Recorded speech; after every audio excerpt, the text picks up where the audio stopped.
Hi there, KOIN 6 meteorologist Josh Cozart here with your latest weather forecast. Thanks for joining us on KOIN Now, where we are streaming not only on Facebook, but YouTube and KOIN.com, where you can get the latest weather information, news, or sports updates just one click away at KOIN.com. So we got a lot to break down. We are talking about the return for potential winter weather for us here in the Pacific Northwest. This would be a nice change of pace after the dry conditions we've been experiencing over quite some time, including our weekend, which gave us some bright blue sunny skies, dry conditions, but also some fantastic mountain views, as we also take a live look at a very dry but clear sky above our heads over downtown Portland. That's the image that you see just below me. But as far as those mountain views go, still holding on to that snowpack. We are still exactly where we should be for the end of January, the start of February. So on that front, at least, we are in a good situation. But there is the chance for winter snow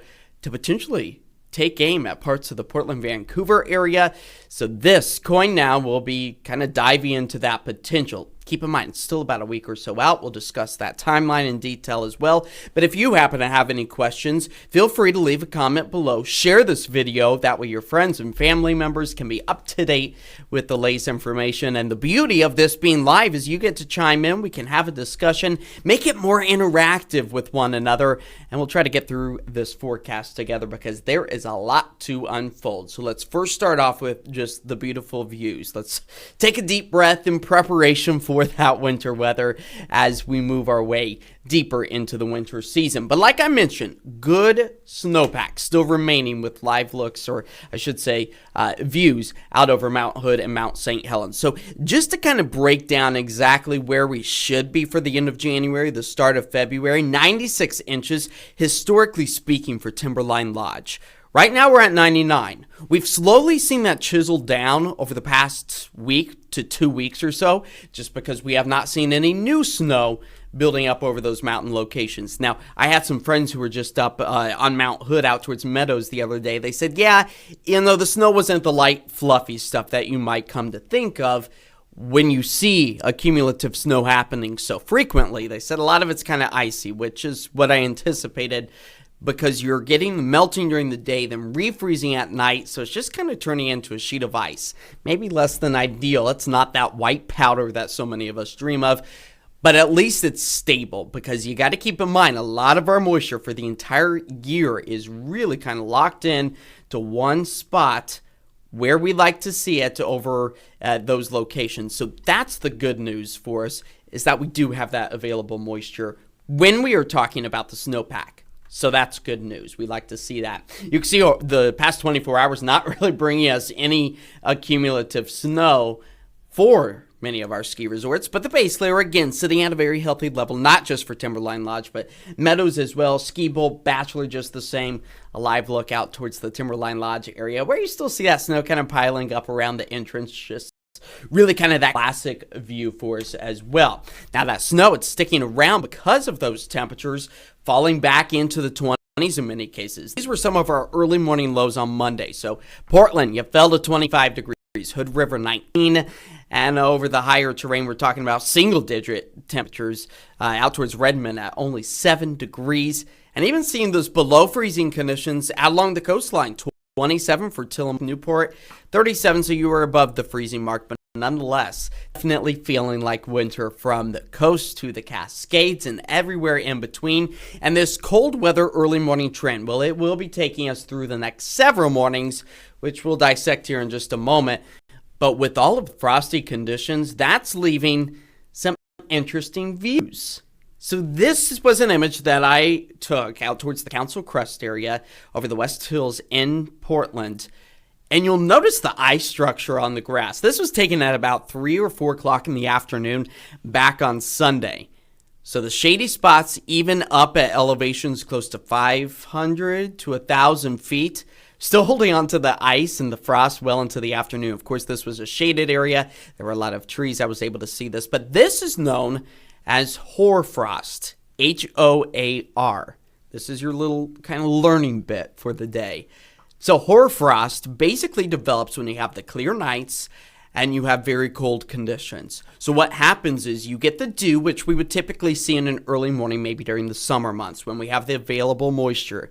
Keep in mind our temperatures are a lot colder, so just a little bit of moisture really kind of goes a long way when we were talking about temperatures into the 20s. So that's going to start to freeze on some of those surfaces like grass, trees, limbs, sidewalks, even a possibility. So that frost layer starts to freeze, and it gives us these almost sometimes feather-like or almost these bars. You'll notice if you look real close that you can kind of see almost some structure here. But then if you look really close, you can almost see that there's a few water droplets. So water's kind of that unique source that, hey, it can be in all forms, a vapor, a solid, and a liquid all at once. But this is known as hoar ice because of the way it's shaped, kind of that barb-like structure, and because of the way that was happening when it was forming. Now, some people get a little confused about what hoar ice is versus rime ice. So that is more needle-like. Still forms on surfaces very similar to this, but it looks like a bunch of little needles or a bunch of little spikes. That's rime ice, and that basically forms the same type of process, but when you have freezing fog, so that moisture is a little bit more visible, and the building structure of the ice is just a little bit different. So if this kind of fascinates you, you can head over to KOIN.com right now. I've got a few more images of the hoar frost. That was the frost that I saw in the West Hills, and you can kind of read up and learn a little bit more about the ice formation as the winter season just continues to march on for us here across the Pacific Northwest. But I do want to mention that frost, again, it's like the dew sticking on those surfaces, and it's really interesting because sometimes our temperatures, we might forecast 36 degrees. Keep in mind our official temperature reading is several feet off of the ground, within just about a yardstick or so. You could see a different temperature pattern above freezing where our temperature is red, but near the surface, the grassy spots, that's where you could hit 32 degrees, or in our case, even the temperature up above early this morning was back at about 25 degrees. So even colder temperatures, maybe 22 degrees was felt near the surface, and that's why we saw those frosty conditions. So there's your little lesson of the day. I do want to pull up real quick as we take a beautiful live look out over downtown Portland. So if anyone has any comments, questions, concerns, Jamie says, how are we looking for snow down at the valley floor? That's what we're going to dive into because that is a possibility within about the next 7 days or so. So Jamie, thanks for chiming in on that part. We will get to that here in just a moment. 42 degrees is where we currently sit. Clear skies for the remainder and the clear conditions. That's just going to stay with us. One cautionary note for tonight. A cold weather advisory once again in place. This is a fairly new term to us. Again, you can head to KOIN.com to get the latest information on see what terms we did away with and what terms are now in place. But regardless, the feels like temperatures, how it actually feels on your skin because of a light breeze, it's removing some of that heat from us, from our bodies. So it's only living things that feel this. Could potentially be closer to about 25 degrees. Now, we got those cold, chilly early morning lows still expected for the start of the day tomorrow, 30 degrees. Wednesday, upper 20s. Thursday, still below freezing, well below the average of 37. But you'll notice Friday, that's when we bounce back up at those early morning lows, falling back to about 41 degrees. This is a lot different of a picture for us than what we have been seeing. And that's going to be the start of our latest weather shakeup that will include the chance for some lower valley snow. So how does this all go into play? A ridge of high pressure that's been sitting overhead for the past week to 2 weeks kept us dry, kept us sunny, gave us those cold early morning lows, is finally going to start to break down. This trough of cooler air, low pressure system, where the coldest of the conditions are expected to push their way back into our area as early as Thursday night into Friday. That's going to be increasing that rain potential, and then maybe seeing some of the snow elevation levels start to dip just a little bit lower. So here's a bit of a snapshot of what we anticipate to see over the next several days. Keep in mind, take all of this with a grain of salt. It's still several days out, subject to change. Nonetheless, the snow potential near the valley floor dips close to about 500 feet to 1,000 feet. This will be adjusting. It could potentially go up a little bit, could go down a little bit. How much moisture will we see with this? All of that is going to play in to the variable as to if we actually see active snowflakes falling or even accumulation at the valley floor for the Willamette Valley, for the Portland-Vancouver area. So there's a lot still up in the air, a lot unknown. We just kind of want to put it on your radar and let us all be a little interested in it. So I like to use this in our confidence. So us here in the KOIN Weather Department, we've been already discussing what's our confidence level on this. Right now it's very low because there's a lot of disagreement with different weather models. But what we do know is it's Saturday, Sunday, and Monday. Those are the days of interest that we're keeping a very close eye on because the weather models are kind of agreeing on that kind of being the bullseye for us. So having said that, that's the start of February for many folks. Thankfully, it's over the weekend until we get to Monday. Then things with travel, if everything comes to fruition, could be a little bit on the dodgier side. So that's still a potential for us.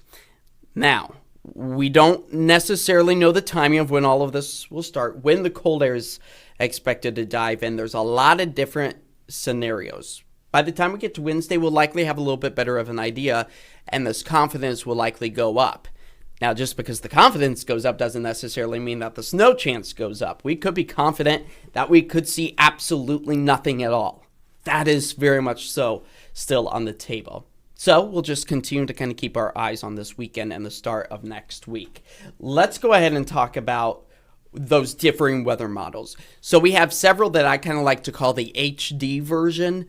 Those are only going to be a few days out. We haven't gotten to that point where we can look at the HD version. This is the standard definition, I guess you could say, where we're kind of spitballing. They're kind of throwing out some crazy numbers. And keep in mind, the GFS and the ECMWF, or the Euro, European model, just a little bit easier for us than rattling out all those letters. You got to keep in mind, they've been flip-flopping back and forth. They've not been consistent. And all winter long, we've been seeing like 2 weeks out that they've been throwing out some crazy snow information. If you're on X or Facebook, maybe you've seen some weather enthusiasts talking about this. It's far too early to say in that regard. So we've been chasing this potential over the past several months, I would say. This is the first time, though, that we're actually seeing it within a little bit more of a reasonable time frame. So about a week or so out. Forecasts are really solid about 3 days out. Once you get past that 3-day mark, that's where things start to get a little wish-washy. The good news is, if you are a snow lover, that both are indicating, hey, there might be some lower elevation snow. The European model, so that's the one that's on the right-hand corner of your screen, that one's showing a better chance for places like Scappoose, Longview, Kelso, Battleground, Camas, Vancouver, Portland downtown, the West Hills, all having the potential to see the snow. And you got to keep in mind that we typically get those cold east winds, which we will have available cold air just on the east side of the Cascades to kind of trickle in through the Columbia River Gorge. So then you get that low level cold. You get the precipitation happening above it, falls into that area, and that's where you could potentially pick up on some winter weather. Now the GFS model, it was earlier in the day showing a little bit more aggression on how much snow. Now it's kind of tapered back and it's falling in line with, hey, maybe it's just the hilly locations that pick up on the potential for some accumulative snow. So it's not until we start to see these really come together and agree, which could never be the case. But if it does, then that's when our confidence really starts to increase in the potential for actually seeing some winter weather in those locations. So that's what we're keeping an extremely close eye on. Again, this is Saturday, Sunday, and the Monday. I want to pull up Facebook again, just see if anybody has any questions here. Janice says, that's all we need, more wrecks. So the reason we're telling you this is hopefully people, if this comes to fruition, that maybe we all just don't go on the roads. We reduce that chance significantly. I know not feasible for everybody. I included have to still go to work regardless of what the weather's like. And I know probably many of you are that way as well. But knowledge is power in this regard. So hopefully with a big enough heads up, we will be watching this very closely, that all of the Portland City crews, everyone here across the Pacific Northwest is ready and prepared And we all take the action that we have become accustomed to over the past 9 years in preparation of the winter weather. It is a possibility. So that's on that point. Nicole says, I'm excitedly hoping for snow. Vancouver downtown area. Hey, I'm a fan of snow too. It's something fun to talk about. It's less than ideal when you have to commute in it. Yes, I know. This would be our first winter event with winter precipitation that we've seen this year. You got to keep in mind that February, on average, which this is the timeline we're looking at, February typically sees just over 1.5 inches of snow in Portland at the airport. So take that with a grain of salt. It's always a possibility. An average is not set in stone. It is not a guarantee, but it does show that there is a potential to see some accumulative snow anywhere from PDX to downtown to Vancouver downtown, all a possibility. So that is something interesting. I'm just reading through some of your guys' Facebook comments here. Having some comments about the toilet paper, paper towels, all that good stuff. I do want to show you a graphic on that. I like to look at it as where on the snowman spectrum could we land? Right now, I've put us at maybe a few flurries with no worries. That's a good spot to be, It's kind of fun to talk about. Maybe you see a snowflake or two. We're not talking about stocking up on groceries just yet and you've been stuck in your house for 5-6 days. Nothing like that. Not Snowmageddon. Not like the ice like we saw last year in the middle of January. Could all those be a potential? Yeah, they could.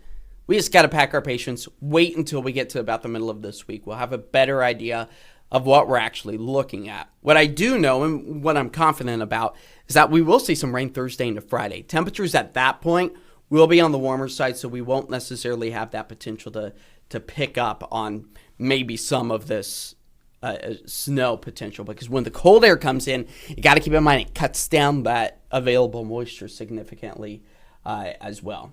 So over the next several days, if you're just now tuning in, our future cast really just kind of shows that we're going to stay on the dry side over the next several days. This will just load for me.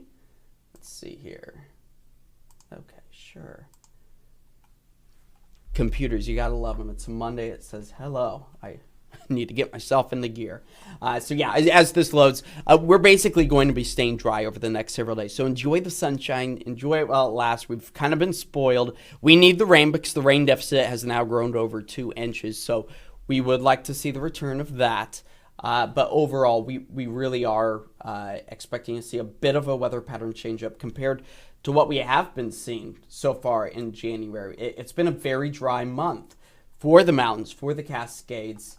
And let's see here. If computer will cooperate in this regard. Let's see, January's numbers. Yeah, here's a look at the calendar just to kind of put it all into perspective. We're looking at all those lighter gray shaded areas. That's where we haven't seen any measurable rainfall. So that's at 15 now. And that does include those kind of slightly darker gray, so the 14th, 16th, and 17th. That's where we picked up on a trace of moisture, so not really measurable. And we did start off the month very much so on the soggy side of things. That's where we got the brunt of our moisture, over 2 1/10 inch. But now that deficit, it's growing to over 2 inches, and it's just going to keep adding up each day that we don't see rainfall. Now, with our record, let me pull that up here. So we're at 15 days right now. That's where if we approach 17 days, that would tie the record. That was January 12th through the 28th of 1948. We're going to be so close. We're going to be on that fringe. If we see a cumulative rain Thursday night, which is when we're expected to see that front slide through our area, it could potentially make it so we tie the record or surpass it. We got to see. If we have rain Thursday night, it's done and over with. We don't get a new record broken. So something to kind of look forward to. That's kind of the critical time if we want to break a record for the longest, driest stretch of weather in the month of January. Let's see if we can get back to our forecast here.